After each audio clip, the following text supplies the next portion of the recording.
The silence of the thought is the echo of your chains. Think, because it is not yet forbidden. We repeat these words like a desperate prayer, clinging to the illusion that our minds are still our own, yet we fail to see that the cage was finished long before we realized we were inside it.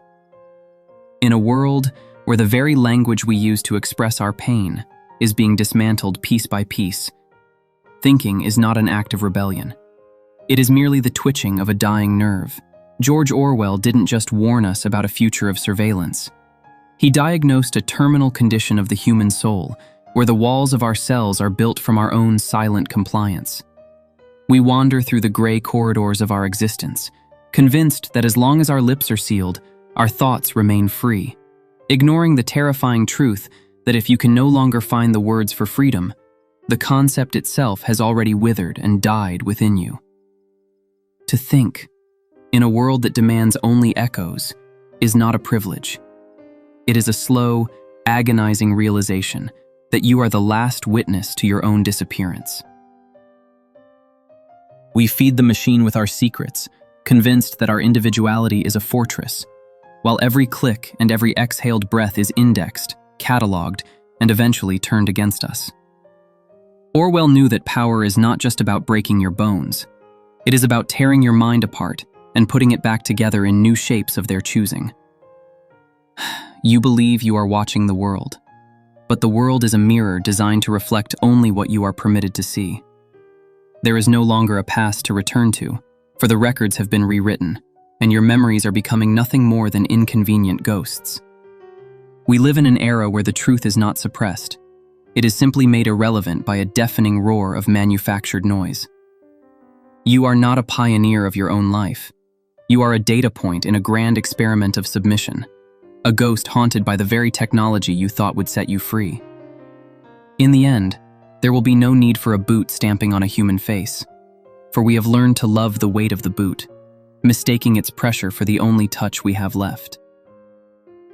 You believe that within the private sanctuary of your chest, there is a corner that remains untouched, a place where your loves, your hates, and your loyalties are safe from the prying eyes of the architect.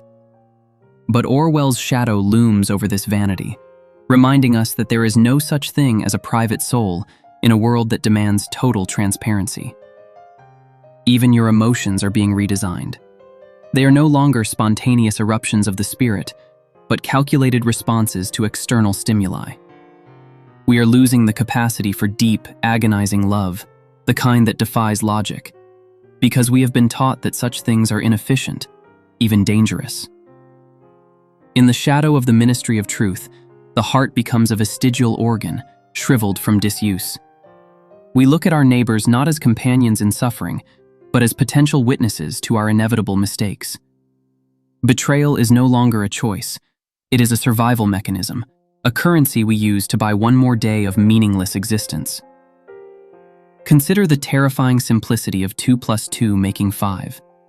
It is not merely a lie. It is an assault on the very foundations of your reality. When you are forced to accept a lie as the ultimate truth, something inside you snaps. The thread that connects your senses to your sanity is severed.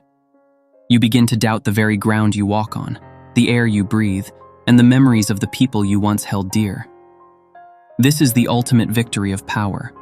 Not that it makes you obey, but that it makes you believe that your obedience is the only truth that ever existed. We are living in a long, cold winter, where the sun is a memory someone told us was a myth. There is no warmth in the touch of another human being, because every hand is a hand that might eventually sign your confession. We are becoming hollow men, filled with nothing but the echoes of slogans we hate, but repeat until they become the only melody we know. The architecture of the world is no longer built of stone and steel, but of fear and the systematic dismantling of the human capacity to feel anything other than the cold, sharp needle of anxiety. We wake up not to the sun, but to the relentless ticking of a clock that measures how much of our lives we have sold for the privilege of staying alive. In his descent into the underworld of poverty, Orwell saw the truth, that the essence of being human is that one does not seek perfection. Yet we find ourselves trapped in a machine that demands nothing less than mechanical flawlessness. We are no longer people. We are functions. We toil in the shadows of glass towers, our labor stripped of its dignity, our hands stained with the invisible soot of a world that views human breath as an overhead expense. A man who has no money, Orwell whispered from the gutters of London, has no right to be a man. And here we are, in a modern age of abundance, still shackled by that same ancient poverty of the spirit. We believe we have escaped the coal mines and the slums, but we have only traded the physical whip for a psychological one. The rhythm of our days is a slow, rhythmic pounding that flatters the soul. We tell ourselves that we are working toward a future, but if you want a picture of the future, imagine a boot stamping on a human face, forever. That boot is not always made of leather. Sometimes it is made of deadlines, of debts, of the quiet terror that you are replaceable. We walk through the streets, and the atmosphere of the city is like the atmosphere of a cemetery where the funerals have been canceled. There is a gray, suffocating uniformity to our desires. We want what we are told to want. We hate what we are told to hate. We have become the proles of our own making, left to rot in the boredom of our entertainments. For until they become conscious, they will never rebel, and until after they have rebelled, they cannot become conscious. But consciousness is a heavy burden, a disease that offers no cure, only the realization that you are the fuel for a furnace that will never feel warm to you. We are not living. We are merely enduring a state of permanent decay, waiting for the inevitable moment when the machine decides it no longer needs our specific brand of silence. They are not burning the books anymore. They are simply making them unreadable by shrinking the world of our words until the walls of our vocabulary collapse inward. Don't you see that the whole aim of Newspeak is to narrow the range of thought? Orwell's question echoes through our digital age like a death knell. We are witnessing the systematic amputation of the human mind. Every year, the list of words we are allowed to use grows shorter, and with every lost word, a nuance of the soul dies. If you cannot name your pain, do you truly feel it? If the word freedom is stripped of its meaning until it only refers to the absence of a physical chain, then the very desire to be free will eventually wither away like a limb without blood. In the end, Orwell warned, we shall make thought crime literally impossible, because there will be no words in which to express it. We live in a permanent present where the past has no rights. History is a palimpsest, scraped clean and reinscribed exactly as often as was necessary. You remember a world that was different, a time when truth wasn't a shifting sand dune, but to see what is in front of one's nose needs a constant struggle. The struggle is failing. We are becoming a people without a shadow, for the past is the shadow that gives a man his depth.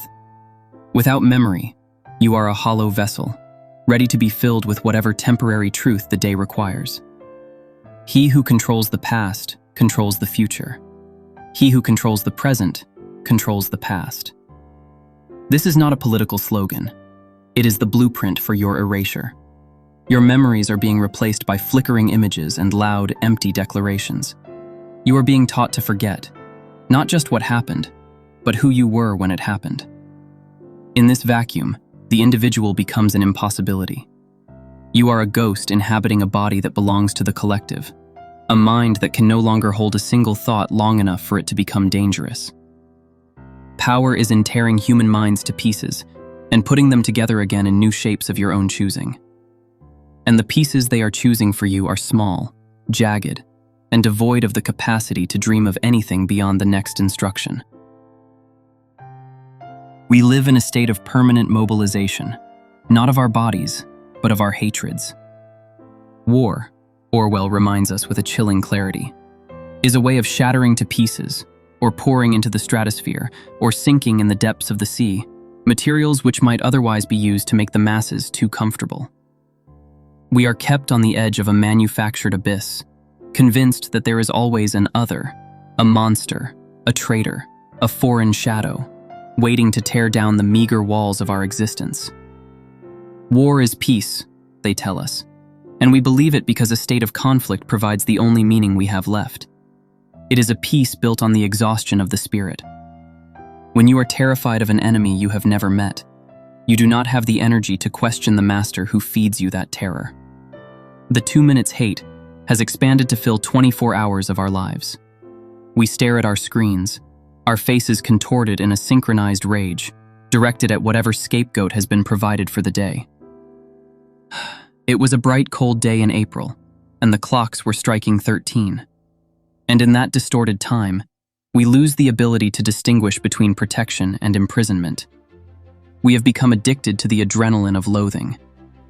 The party seeks power entirely for its own sake, Orwell wrote, and we are the raw material consumed in that pursuit. We are kept in a fever dream of shifting alliances and eternal enemies, where Oceania was at war with East Asia. Oceania had always been at war with East Asia. It does not matter who the enemy is today, for the enemy is merely a mirror reflecting our own repressed rage. We are taught to channel every frustration, every failed dream, and every ounce of our silent misery into a collective scream against a phantom. This is the ultimate stabilization of a crumbling society, a common hatred to mask a common hollow. In this world, orthodoxy means not thinking, not needing to think. Orthodoxy is unconsciousness. We march in step because the rhythm of the boots drowns out the questions in our heads. We have been convinced that the fire on the horizon is the only thing keeping us warm, not realizing that we are the wood being fed into the flames.